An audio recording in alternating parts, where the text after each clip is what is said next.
There is a question regarding this thing. The metacentric height of a passenger ship is kept lower than the naval or cargo ship because the same question is asked in the IS 2007. Because there it will, what is happening?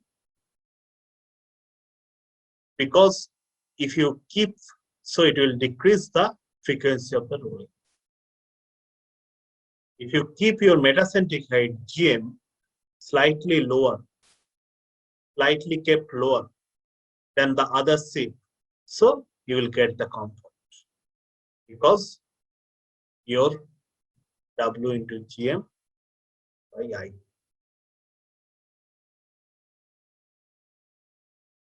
So that is the reason. Your omega n will be decreased. So as omega n decrease, it will create the comfort for passenger.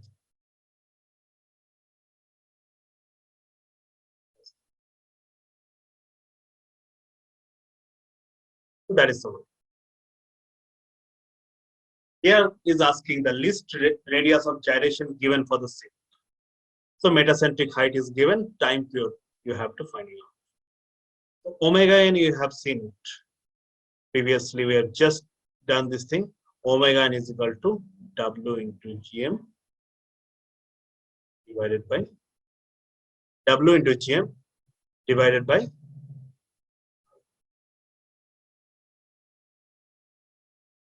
so time period. They're asking about the time period. The time period is nothing but 2 pi by omega. That is the time period. So 2 pi root I by, from the simple harmonic motion, we are getting this thing.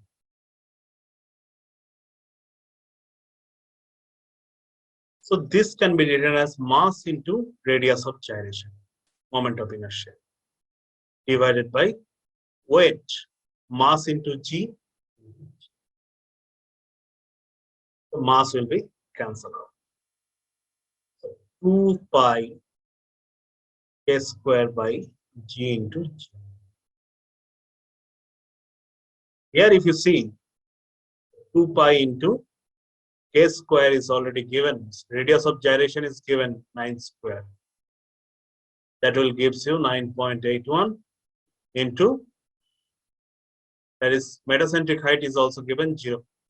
In terms of meter you have to write it down, so 0.750. This will gives you nearly answer 20.85. The answer will comes nearly 20.85. If you do this calculation, you will get it 20.85 seconds. It's nothing but the calculation is remaining here. You can verify it also, just whether it is correct or not, because it's 9 square, it is nearly, it will come 9 divided by 10. So into 3. So nearly 3 it will come. So 6 pi. 6 pi is nearly 20.85 is the nearby answer. No need to go for the much calculation also. For quick getting it, if your process is correct, you can be able to get it because no other answer is nearby this 6 pi. It will come in this nearly 6 pi. So for the quick calculation, I will show you these two things. Two more problems. There is another problem is given here, a float of the cubic cell, because a float valve is there. So what will happen? Suddenly, if you increase the water level, if you raise the water level H, so the float valve will goes up and stop the water flowing from here. So because of the increased height, if you increase the height H, what would be the increase of the buoyancy force? The buoyancy force will be increased. H extra buoyancy force will give it H into area, so that is the volume, cross-sectional area into rho into G. This is the extra force. This force should be enough to stop the valve, close the valve. So pressure into seat area of the seat. The valve seat area. If it is the equal, then no water flow will be happening here. So the H you have to find out. They're asking. What is this area? This area is a 10 centimeter sides, cubic sides. So cross section area 10 into 10 centimeter. You can put it in the meter also. So 0.1 square in the meter.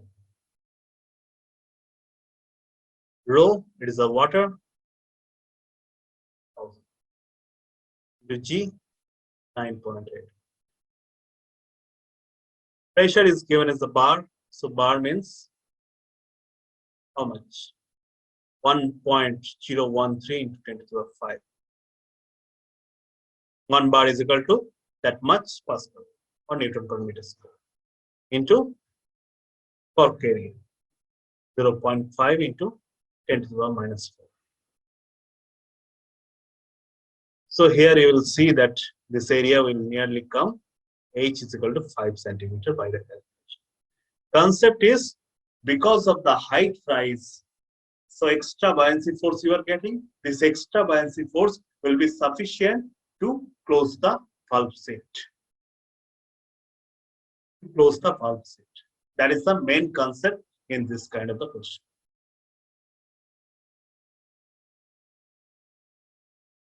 One more question is coming here. The rectangular barge width is given here.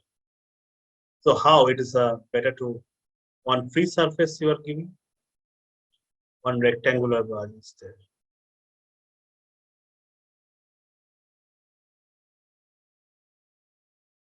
Okay. The rectangular barge. Submerged depth is given as H. H is the submerged depth. H is the depth of the submerged. This is the water.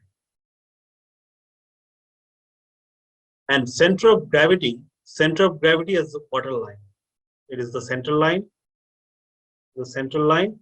Center of gravity is that here. G point is that here. So which one is the condition of the stable equilibrium of the barge? This width is given as this width is given. So what is the condition they're asking? So the condition you know that for the stable equilibrium condition is the GM should be greater than 0. That is the only condition. We have to go by this. There is no alternative condition. GM should be greater than is equal to 0. So here, first of all, the center of buoyancy point where only H distance is H depth is inside water. So B is at here. So B and G, the distance between BG is equal to H by 2. We can write it. Because as G is at the surface and total submerged depth is the H, B is in between just there. So BG is equal to H by 2. No doubt about it.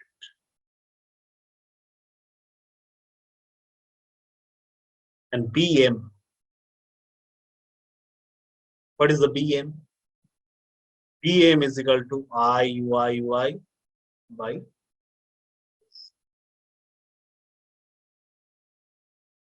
because you know this thing. So BM already we have written now. BG plus GM IYY. From the derivation we have seen it. M is equal to IYY by delta minus BG. That should be greater than is equal to 0.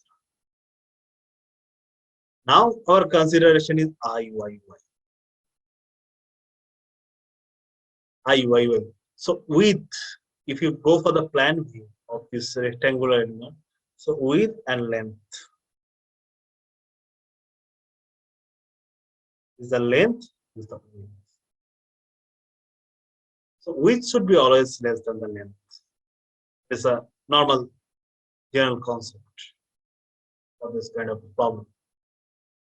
So here L W cube by 12.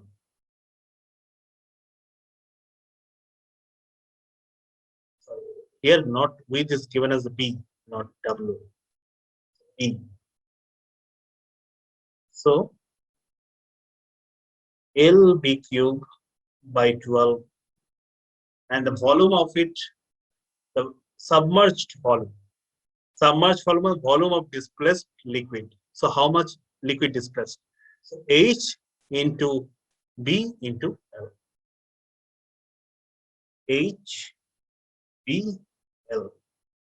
Displaced liquid minus H by 2.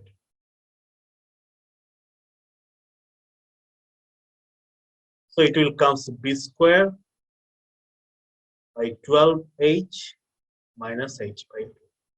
That should be greater than 0. That is the condition. That is the condition.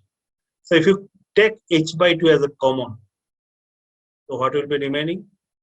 B square minus 6, H square minus 1 greater than or equal to. H cannot be 0.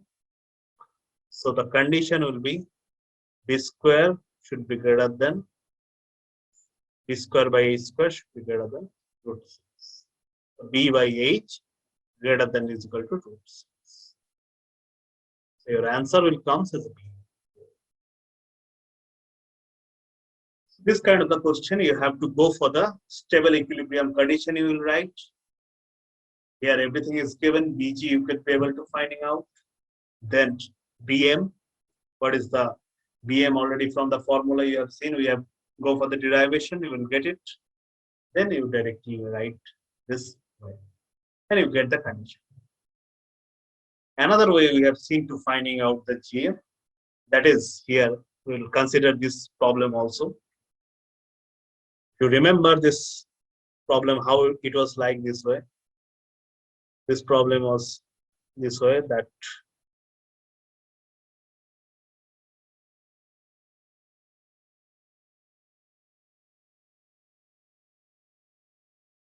axis symmetry.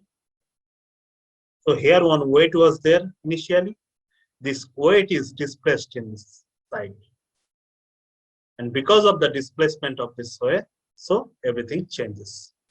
So weight of the loose weight P into X was equal to the total weight of the ship into the displacement of the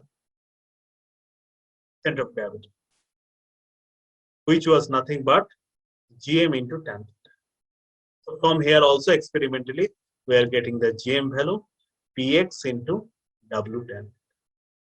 We have seen it previously. In that case also we could be able to, here the problem is like this. It is given the ship weight W is given 25 megawatt, meganewton, 25 meganewton. A pendulum is 2 meter long, is observed to have a horizontal displacement. Is the most important. On pendulum displacement, it is like that. So G, that is a G displacement is telling 2 meter and is a pendulum type. So G is initially as that here, now G dash is somewhere. And displacement is how much? 20 mm. 20 mm displacement. So what is that angle? Theta. So tan theta is equal to 20 mm by 200. 2 meter. So 1 by 100.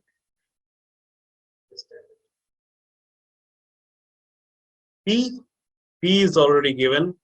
It's just like when 40 kilonewton is moved by 5 meter across the deck. So XP all are given. Everything is given in the problem. 40 kilonewton in 5. Weight is 25,000 kilonewton. We are putting it only kilonewton into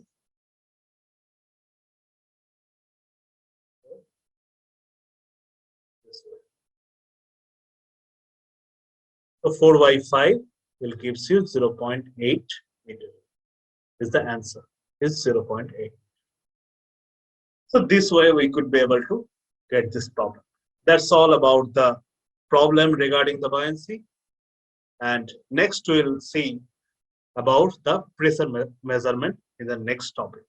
So today we'll conclude here regarding the buoyancy.